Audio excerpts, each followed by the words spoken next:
What kind of man disappears into the world by pretending he can't speak a single word?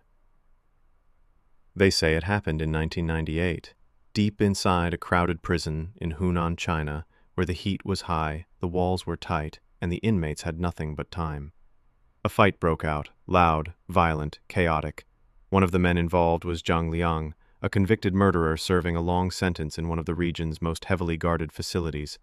But in the middle of that chaos, Zhang made his move. It wasn't planned like a movie, no high-tech tools or inside help, just instinct, confusion, and a moment of raw desperation. Somehow, in the noise and smoke of fists and shouting guards, Zhang slipped away and didn't stop running. For days he hid in forests, eating scraps, drinking river water, staying low. Then, somewhere along the road, he made a choice. He wouldn't just hide. He would erase who he was.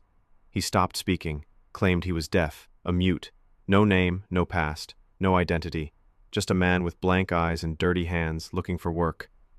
In a country of over 1 billion people, a man with no voice became invisible. Zhang found a small town far from the prison where no one asked questions and people needed help on farms.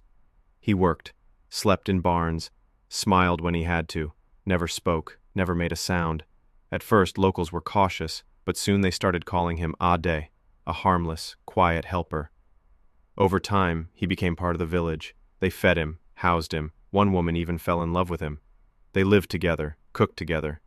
She thought he was just a broken soul, not a wanted killer with blood on his hands. 14 years passed, 14 birthdays, 14 winters. And Zhang? He stayed in character every single day. No one knew he was lying, not even his partner, not even himself.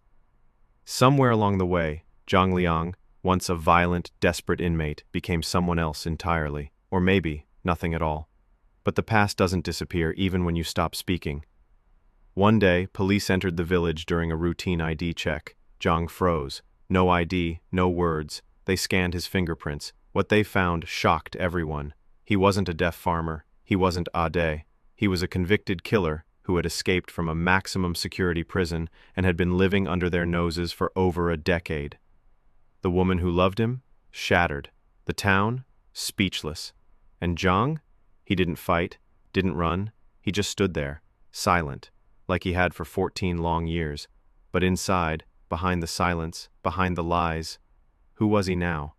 The man he used to be, or the ghost he became?